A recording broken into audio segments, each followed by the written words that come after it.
Change yourself, change your future. Ayo Hijrah Finansial. Bismillahirrahmanirrahim. Assalamualaikum warahmatullahi wabarakatuh. Hari ini saya pengen ngajak teman-teman semuanya merenungkan kisah cintanya putri Rasulullah SAW yang bernama Zainab bintu Rasulillah. Kalau cerita dari Sayyidah Fatimah kita sering mendengar, Sayyidah Aisyah kita sering mendengar. Tapi bagaimana dengan kisah Sayyidah Zainab bintu Rasulillah? Zainab anaknya Rasulullah SAW. Ada sebuah kisah cinta Zainab yang sangat inspiratif dan mudah-mudahan menjadi penyemangat buat para jomblo fisabilillah dan yang udah menikah juga untuk bisa meniru ketulusan dari cinta Zainab dalam kehidupan beliau. Suatu hari seorang laki-laki yang bernama Abul As datang ke rumah Rasulullah SAW untuk melamar Zainab. Dia mengatakan, "Wahai Muhammad, saya ingin melamar putri engkau yang bernama Zainab." Kemudian Nabi mengatakan, "Saya tidak akan menikahkan dia sebelum saya bertanya pendapatnya." Lalu Nabi bertanya pendapat Zainab, "Wahai Zainab, engkau kenal Abul As?" Zainab kemudian diam. Dia melamar engkau, "Wahai Zainab, apa pendapatmu? Jika engkau setuju, maka aku akan nikahkan engkau dengan Abul As." Waktu itu Nabi belum mendapatkan wahyu, artinya belum menjadi Nabi. Zainab setuju dengan lamaran Abul As, maka menikahlah Zainab dengan Abul As. Selang beberapa lama kemudian, Rasulullah SAW mendapatkan wahyu dan dilantik oleh Allah sebagai Nabi.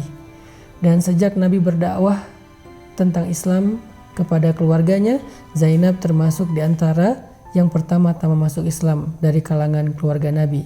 Ada Khadijah, ada Zainab, ada Ali bin Abi Thalib, dan seterusnya. Setelah Zainab masuk Islam, Zainab pulang ke rumahnya mengatakan kepada suaminya, "Wahai Abul As, apa pendapatmu tentang ayah saya?" Kata Abul As, "Ayahmu adalah orang yang paling jujur, orang yang sangat terpercaya." Lalu Zainab mengatakan, "Wahai Abul As, sesungguhnya ayah saya adalah Nabi. Dia mengajarkan kebenaran tentang agama, bahwa tidak ada Tuhan selain Allah dan dia adalah utusan Allah." Abul As kaget. "Apa yang kau katakan wahai Zainab?" "Wahai Abul As, apa yang disampaikan ayah saya adalah kebenaran dan saya pun telah meyakini kebenaran itu bersama ibu saya Khadijah. Jika engkau berkenan, marilah ikut dengan saya. Kita sama-sama belajar tentang kebenaran ini untuk mengikuti Rasulullah SAW." Kemudian Abul As mengatakan, "Saya tidak ada urusan dengan omong kosong ini. Sesungguhnya saya tidak suka kepada orang yang telah mencela nenek moyang kita, mencela sesembahan kita, dan membuat kekacauan di tengah-tengah kaum kita." Akhirnya Abul As membiarkan Zainab dengan agamanya, sedangkan Abul As sendiri tidak mau memeluk Islam. Zainab terus berusaha untuk memahamkan suaminya tentang kebenaran Islam, walaupun Allah mentakdirkan belum memberinya hidayah. Sampai akhirnya turunlah perintah kepada Nabi untuk berhijrah. Ketika kaum muslimin satu persatu berangkat berhijrah ke kota Madinah, dan yang terakhir Rasulullah SAW juga dapat perintah untuk berhijrah bersama Abu Bakar, Zainab bertanya kepada Rasulullah, "Ya Rasulullah, apakah saya perlu berhijrah ke kota Madinah sedangkan suami saya masih dalam keadaan belum beriman?" Nabi mengatakan, "Wahai Zainab, tunggulah. Tetaplah kamu bersama dengan suamimu di kota Mekah." Akhirnya Zainab dengan berat hati harus menetap di kota Mekah bersama dengan suaminya, dan dia terpisah dengan ayahnya tercinta Rasulullah SAW. Selang setahun kemudian terjadilah perang Badar. Dalam peperangan itu Abul As keluar bersama dengan pasukan kaum musyrikin untuk memerangi Nabi SAW. Makanya perang Badar itu termasuk perang yang paling berat bagi kaum muslimin. Di antara mereka memiliki saudara yang berdiri di barisan musuh, berdiri di barisan kaum musyrikin. Ada ayah yang harus berperang dengan anaknya, ada paman yang harus berperang dengan ponakannya, ada mertua seperti Rasulullah SAW yang diperangi oleh menantunya sendiri. Sehingga perang Badar menjadi ujian yang paling berat bagi kaum muslimin. Setelah terjadi perang, dan kita tahu perang Badar Allah memberikan kemenangan yang besar bagi kaum muslimin, ternyata Abul As termasuk di antara orang-orang yang ditawan di antara tawanan-tawanan di kota Madinah. Kemudian sampailah berita ke kota Mekah tentang penawanan Abul As kepada Zainab bintu Rasulillah. Zainab menjadi sangat bersedih di kota Mekah. Di satu sisi dia merasa bahwa yang ikut berperang ini adalah suaminya, Tetapi di sisi yang lain yang diperangi adalah ayahnya. Zainab bingung bagaimana cara menebus Abul As sedangkan Zainab tidak punya harta, mereka termasuk orang miskin. Sampai kemudian Zainab mencari sesuatu untuk bisa menebus suaminya kepada Rasulullah, maka dia mengirimkan sesuatu yang sangat berharga kepada Rasulullah di kota Madinah. Ketika Nabi memeriksa di antara tebusan-tebusan yang diberikan orang Quraisy untuk menebus tawanan mereka, Nabi menemukan satu benda yang sangat istimewa di antara tebusan itu. Tahukah kita apa? Kalungnya Khadijah. Ketika Nabi melihat ada kalung Khadijah di antara banyak harta-harta tebusan, Nabi mengambil kalung itu. Wajah Nabi kemudian berseri-seri. Nabi kaget, ini milik siapa? Ini milik siapa? Nabi mengatakan, wahai kaum muslimin, siapakah yang memberikan kalung ini kepada kalian? Orang-orang mengatakan, ya Rasulullah, itu adalah tebusan untuk Abul As dari istrinya. Nabi kemudian menitikkan air mata. Nabi tahu ini adalah kalung Khadijah, tetapi sekarang diberikan oleh Zainab untuk menebus suaminya. Dan harta itu ketika dijadikan sebagai tebusan bukan lagi menjadi milik pribadi Nabi, tetapi milik kaum muslimin. Dan Nabi merasa sangat sedih. Kalung dari seorang perempuan yang Nabi tidak pernah bisa melupakannya harus dijadikan sebagai harta milik umum dan tidak lagi menjadi milik pribadi Nabi. Bukan karena dia berharga dan mahal, tetapi dia penuh kenangan. Nabi menangis. Kemudian Nabi berkata kepada para sahabat, wahai sahabat-sahabatku, kalung ini adalah milik istriku Khadijah. Apakah kalian rela seandainya kalung ini dikembalikan kepada Zainab? Atau jika kalian merasa enggan, maka aku akan biarkan kalung ini menjadi harta tebusan. Semua mereka sadar dan mengatakan, ya Rasulullah, kami tidak akan mengambil sesuatu yang berharga di hatimu. Biarkan itu kembali kepada Zainab bersama dengan suaminya Abul As. Akhirnya Nabi tersenyum dan bahagia kalau itu dikembalikan kepada Zainab.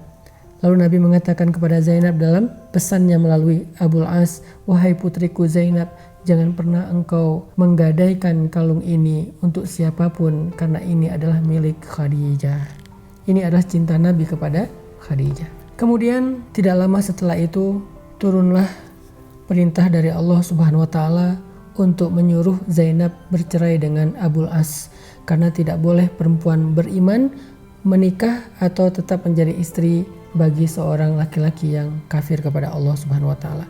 Akhirnya Zainab pun untuk terakhir kalinya membujuk Abul As, wahai Abul As, suamiku tercinta, maukah engkau ikut bersamaku ke kota Madinah dan beriman kepada Rasulullah sehingga kita tidak perlu bercerai, kita tetap menjadi keluarga yang utuh? Abul As mengatakan, la, tidak, saya tidak akan mau beriman kepada Muhammad. Akhirnya dengan terpaksa dan sedih hati Zainab berhijrah ke kota Madinah dalam keadaan menjadi jandanya Abul As. Sampai di kota Madinah, Zainab dilamar oleh banyak laki-laki selama 6 tahun berturut-turut. Satu persatu datang ke rumah Nabi melamar Zainab karena mereka tahu keistimewaan dari putri Rasulullah. Semua mereka ingin menjadi menantunya Rasul, tetapi semua lamaran itu ditolak oleh Zainab. Kenapa? Zainab belum bisa melupakan Abul As. Zainab masih berharap suatu saat Abul As akan datang untuk merujuknya dan masuk Islam. Sampai suatu hari Abul As bersama rombongannya berangkat ke Syam untuk berdagang. Pulang dari perdagangan terjadi peperangan antara Abul As dengan kaum muslimin di dekat kota Madinah. Peperangan kecil. Tetapi waktu itu Abul As kalah dan dia lari ke kota Madinah mencari perlindungan kepada Zainab. Dia bertanya ke setiap orang, di manakah rumah Zainab? Ketika dia menemukan rumah Zainab, di waktu subuh dia datang mengetuk pintu rumah Zainab. Ketika Zainab membuka pintu rumahnya, dia melihat Abul As, mantan suaminya, ada di depan pintu rumahnya. Sehingga Zainab penasaran dan bertanya, wahai Abul As, apakah engkau ingin masuk Islam dan ingin merujuk aku? Kata Abul As, tidak wahai Zainab, aku meminta perlindungan kepadamu seandainya engkau masih menganggapku sepupu dan ayah dari anak-anakmu. Kemudian Zainab berangkat ke masjid untuk sholat subuh. Lalu selesai sholat subuh, Zainab berdiri dan mengatakan, wahai Rasulullah, wahai kaum muslimin, aku meminta perlindungan untuk Abul As. Nabi kemudian datang ke rumah Zainab, bertemu dengan Abul As, mengatakan, wahai Abul As, aku akan kembalikan kepadamu hartamu dan engkau adalah orang yang bebas. Ketika Abul As dibebaskan oleh Nabi SAW, barulah Abul As merasa tenang. Kemudian dia kembali ke Mekah. Setelah selesai urusannya di kota Mekah, dia kembali ke Madinah dan dia mengatakan, Asyhadu an la ilaha illallah wa anna Muhammadan Rasulullah.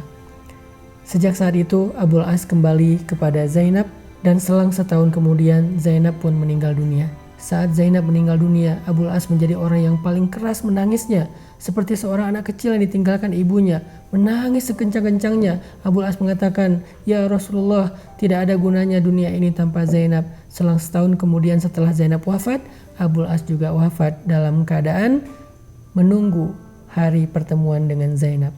Merekalah kekasih dunia dan akhirat. Apa pelajarannya dari kisah cinta Zainab dengan Abul As? Cinta sejati itu dibangun di atas keimanan. Cinta sejati dibangun dengan ikatan karena Allah Subhanahu wa Ta'ala. Mudah-mudahan kita bisa membangun cinta sejati dengan iman di jalan Allah Subhanahu wa Ta'ala, sehingga siapapun yang masih punya cinta yang bukan karena Allah dan tidak dibangun atas landasan agama Allah yang tidak halal, maka ayo kita jadikan cinta kita cinta yang diridhoi Allah, sehingga cinta itu mendekatkan kita kepada Allah dan cinta itu akan kekal dalam surga Allah Subhanahu wa Ta'ala. Barakallahu fiikum.